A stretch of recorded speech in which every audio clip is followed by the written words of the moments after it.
Today I'm going to be taking a look at a book. This is called Excavating the Evidence for Jesus, The Archaeology and History of Christ and the Gospels, and it is by Titus Kennedy. This is from Harvest House Publishers, and I saw this book and I really was interested. I sometimes I kind of, for lack of a better term, nerd out about like the whole like archaeology and like finding evidence of things that happened in the Bible. Now, I'm not saying like we need evidence. Obviously, faith is the most important thing. We have faith in God regardless. But I just always think it's really interesting when, you see like archaeology and other things like finds, like supporting what's in the Bible, if that makes sense. I'm just always really interested in that. So I thought I would give this book a try. So it says, examine the evidence surrounding Jesus. No other figure has impacted history like Jesus, yet today he's often seen as a mythical character whose legend increased over time.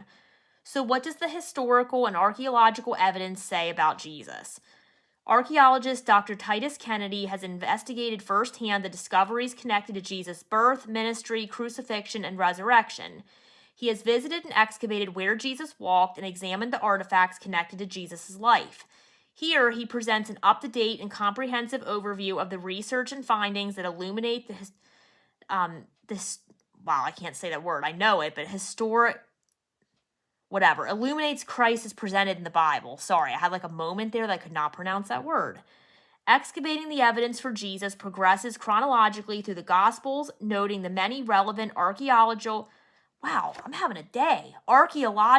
swear I can speak, I promise. Historical, geographic, and literary findings. As you read, you'll be able to decide for yourself whether the evidence confirms the existence and story of Jesus and determine whether the Gospels are worthy of being approached, not as legends, but as history. Further, you'll gain a deeper understanding of the historic basis of Christianity, a richer knowledge of the ancient world, and an evidence-based perspective on the reliability of the Bible. So, this author, I didn't know anything about him before I got this book. I've never read any other books by him. It appears he has a couple out. He's a professional field archaeologist currently directing archaeological projects in Bible lands while researching, writing, and teaching in the field of biblical archaeology. He is an adjunct professor at Biola University and a research fellow at Discovery Institute. He's been a consultant writer and guide for his history and archaeology documentaries and curricula, and has also researched and photographed the known archaeological sites and artifacts connected with the life of Jesus. Okay, I probably should have restarted this video or edited some of my stumbling out of there, but hey, I'm human. I'm going to let it in there, so sorry about that. All right, so let's take a look at the book here.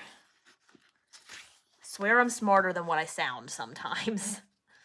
I'm no expert by any means, but sometimes I stumble a little bit.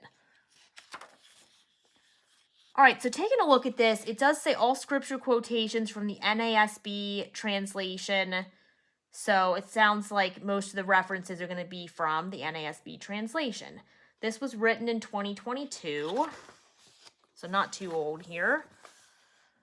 All right, so we have 8 chapters. We have the birth of Jesus, Bethlehem and the Magi, flight to Egypt, Herod, and return to Nazareth, political context, baptism and Galilee, teaching, travel, and miracles, fame and opposition, Bethany, the triumphal entry, and Gethsemane, there I go again, I know that word too, promise, the trial and crucifixion of Jesus, the burial, tomb, and resurrection of Jesus, and then we have a conclusion.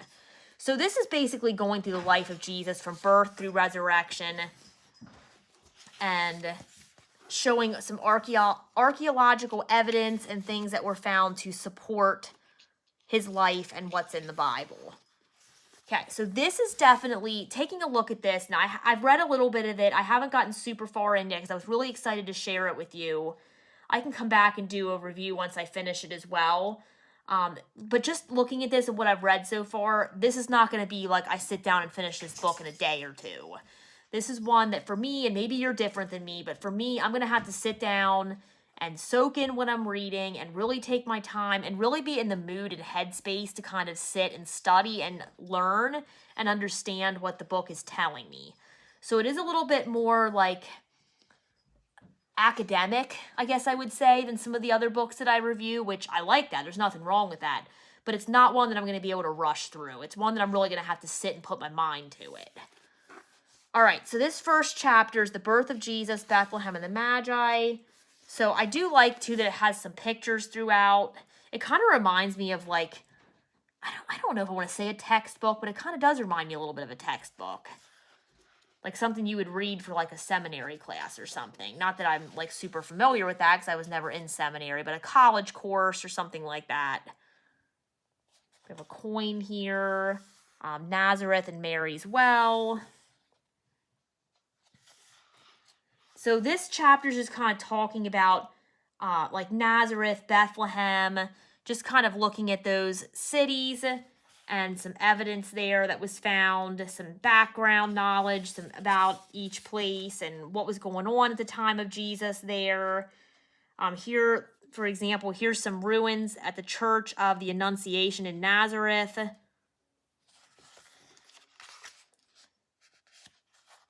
Not even going to try to read that because it's not in English. So, stumbling enough with English today. I don't need to add anything else, any other languages to that stumbling. This is a census here, census inscription. As we know, there was a census right before the birth of Jesus going on when he was born. Traditional birth location of Jesus in a cave underneath the Church of the Nativity. An ancient stone manger found in Nazareth. So that's really interesting. See, this stuff just interests me. Just the history of everything and just, you know, how people lived in that time and what's left there today and what they found. It just, I don't know. I'm really interested by that, in that. This is a section of the original mosaic floor from the 4th century Church of the Nativity. I won't go through the whole book, obviously. I thought I would just go through the first like chapter maybe here.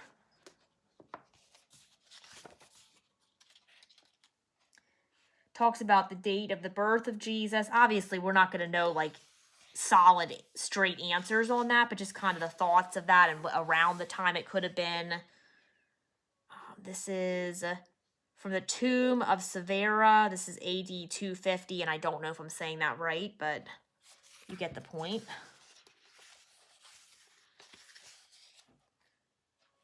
This is manuscript fragment of the Gospel of John, AD 90 to 175. So yeah, there's just a lot in here that I think it's going to be a great book to soak in. There's a bibliography at the end of every chapter, so you can get more ideas if you are interested in what you're reading, some different books and sources that you could pick up after this one. There's, again, going to be maps. There's going to be full-color images, not on every page, but definitely enough to, you know, keep your attention and keep you interested. Like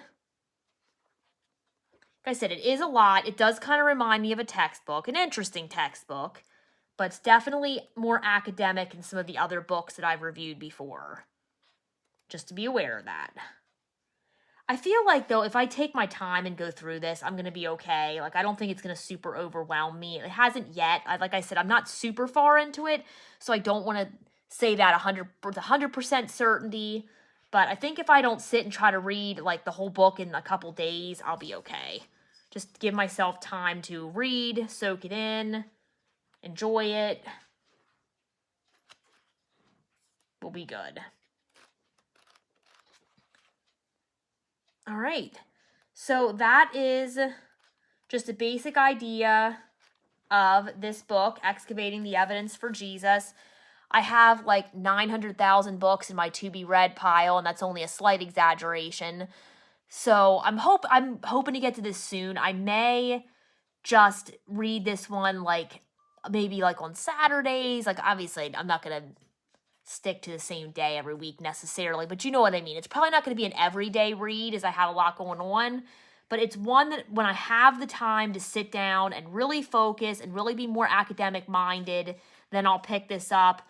I'm not going to give myself a time schedule of when and how long I need to take to read it because I want to enjoy it. I want to soak it in and I want to understand what I'm reading. And it's also just super interesting to me, and I want to let myself, you know, be amazed and gain that knowledge and understand what I'm seeing here. So super excited about this one. Titus Kennedy does have other books out. I saw another one I was interested in. I think it's like, I don't know if it's the whole Bible, like evidence for the whole Bible, kind of the same idea. This one's just focused on the life of Jesus. So I'm like, well, I'm going to start with that one because I feel like that's going to be a good starting place for me. They always say, people always say when you go to read the Bible for the first time to start in the Gospels. So I'm like, well, if I'm going to start an academic study here with this, I'm going to start with the book about Jesus and the Gospels. So this is what I'm starting with. Super excited about it. Definitely check it out. And I will come back after I either read more of this or finish this. It may be a little bit because, like I said, I have a lot going on right now. I'm definitely going to I'm definitely going to keep digging into it. I'm not going to put it aside, but it is going to take me a little while to get through the whole book. So please give me grace and forgiveness with that. It is going to take me a little bit of time to get through it. So this is Excavating the Evidence for Jesus. This is by Harvest House, and I'm super excited to study through this book.